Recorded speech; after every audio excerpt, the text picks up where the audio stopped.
नमस्कार दोस्तों, इस वक्त की बड़ी खबर निकल के सामने आ रही है। सरकार से अब जल्द खत्म होगा किसान आंदोलन, किसानों की मांगे पूरी होगी। पीएम मोदी ने जोड़े हाथ और दिया भरोसा।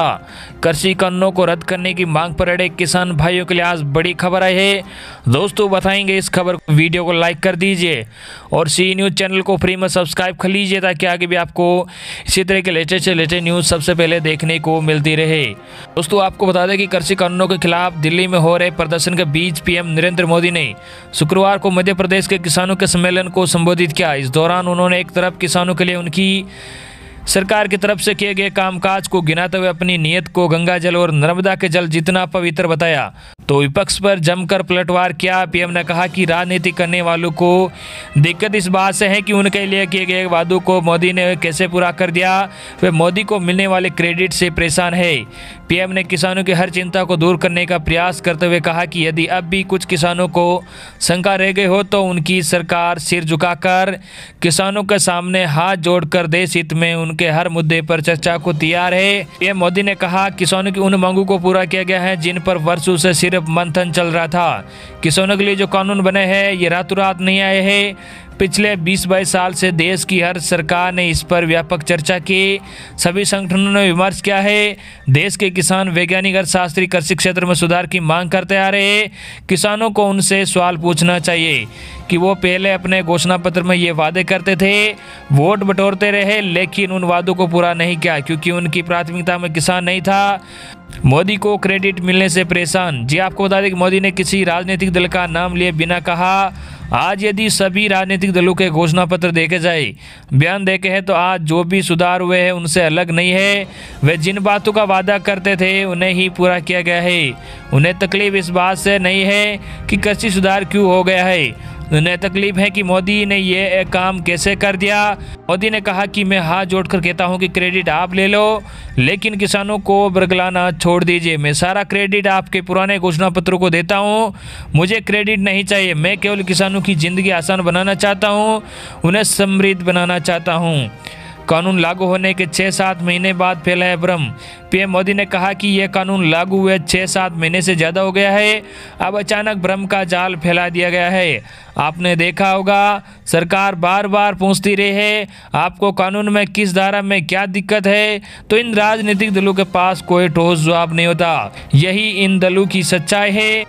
किसानों को जमीन चली जाएगी का डर दिखाकर अपनी राजनीतिक जमीन तलाश रहे हैं। जब इन लोगों को सरकार चलाने का मौका मिला तो इन लोगों ने क्या किया, ये याद रखना चाहिए।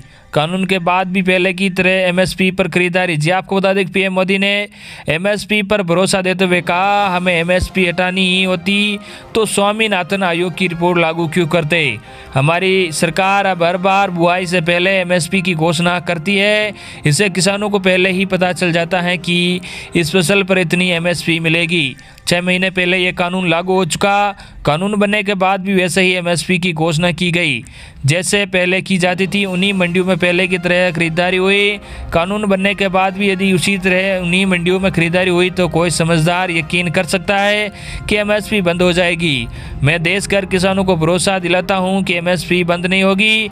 एमएसपी पर दिए आंकड़े भी जी आपको बता दें पीएम मोदी ने यूपीए 2 के दौरान मिलने वाले एमएसपी और उनकी सरकार में दी जा रही एमएसपी और खरीद के आंकड़ों के साथ तुलना की। पीएम मोदी ने कहा कि पिछली सरकार के समय गेहूं पर एमएसपी 1400 रुपये प्रति क्विंटल थी, हमारी सरकार ने 1900 रुपये दे रही है। पिछली सरकार धान पर 1310 रुपये प्रति क्विंटल एमएसपी दे रही थी और हमारी सरकार 1870 रुपये दे रही है। पिछली सरकार के समय मसूर पर 1950 रुपये एमएसपी थी, अब प्रति क्विंटल 5100 रुपये है। चने पर 3100 रुपये एमएसपी थी, अब 5100 रुपये है। तूर दाल पर 4100 रुपये एमएसपी थी, हमारी सरकार 6000 रुपये दे रही है। ये इस बात का सबूत है कि हमारी सरकार एमएसपी बढ़ाने को कितनी गंभीरता देती है। एमएसपी बढ़ाने के साथ सरकार का जोर रहा है कि ज़्यादा से ज़्यादा खरीदारी एमएसपी पर की जाए। पिछली सरकारों ने 1700 मीट्रिक टन धान खरीदा था, हमारी सरकार ने 3000 मीट्रिक टन धान खरीदा। पिछली सरकार ने 4.25 लाख टन तिलहन खरीदा था और हमारी सरकार ने 56 लाख टन खरीदा है। पीएम मोदी ने किसानों को कहा कि डर फैलाने वाले जमात से सावधान रहे। पीएम मोदी ने कहा कि जो हुआ ही नहीं है, जो होने वाला ही नहीं, उसका डर दिखाया जा रहा है। किसान भाइयों से आग्रह है कि डर फैलाने वाली जमात से सावधान रहिए। इन लोगों ने हमेशा किसानों को धोखा दिया है, उनका इस्तेमाल किया है और आज ही यही कर रहे हैं। सरकार के इन प्रयासों के बाद भी यदि कुछ किसानों को आशंका है तो सिर झुकाकर किसानों के सामने हाथ जोड़कर देश के हित में उनकी चिंता की निराकरण के लिए हर मुद्दे पर चर्चा के लिए तैयार है। कर्ज माफी पर भी घेरा। जी आपको बता दें कि पीएम मोदी ने कहा, हमारी सरकार किसानों को अन्नदाता मानती है। हमने फाइलों की ढेर में फेंक दी गई स्वामीनाथन कमीशन की रिपोर्ट को निकाला और किसानों को लागत पर 1.5 गुना एमएसपी दिया। जब 2 साल पहले एमपी में चुनाव होने वाले थे तो कर्ज माफी का वादा किया गया था कि 10 दिन के भीतर सभी किसानों का कर्ज माफ कर दिया जाएगा। सरकार बनने के बाद कितने किसानों का कर्ज माफ किया गया, कैसे कैसे बहाने बनाए गए, ये मुझसे बेहतर एमपी के किसान जानते हैं। इनकी कर्ज माफी का फायदा मिलता था इनके करीबियों और रिश्तेदारों को। ये उनका चरित्र रहा है। किसानों की राजनीति का दम भरने वालों ने कभी इनके लिए प्रदर्शन नहीं किया। गंगा जल जैसी पवित्रता। जी आपको बता दें कि पीएम मोदी ने आगे कहा, देश हमारी नियत में गंगा जल और मां नर्मदा जैसी पवित्रता देख रहा है। इन लोगों ने 10 साल में एक बार 50,000 का कर्ज माफ किया है।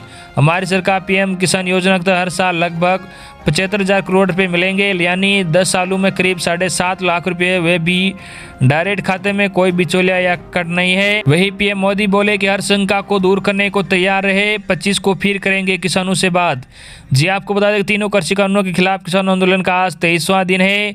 इस दौरान केंद्र सरकार किसानों को मनाने में कोई कसर बाकी नहीं छोड़ रही है, लेकिन फिर भी किसान यूनियन अपनी मांगों पर अड़े हुए हैं। किसानों की मांग है कि नए कृषि कानूनों को पूरी तरह से रद्द किया जाए। कृषि कानूनों के खिलाफ दिल्ली बॉर्डर पर किसानों का विरोध प्रदर्शन जारी है। इस बीच प्रधानमंत्री नरेंद्र मोदी ने विपक्षी पार्टियों से कहा कि राजनीतिक पार्टियों को किसानों को गुमराह करना बंद कर देना चाहिए। बात करते हैं कि कब खत्म होगा किसान आंदोलन, जाने कृषि मंत्री नरेंद्र सिंह तोमर का जवाब।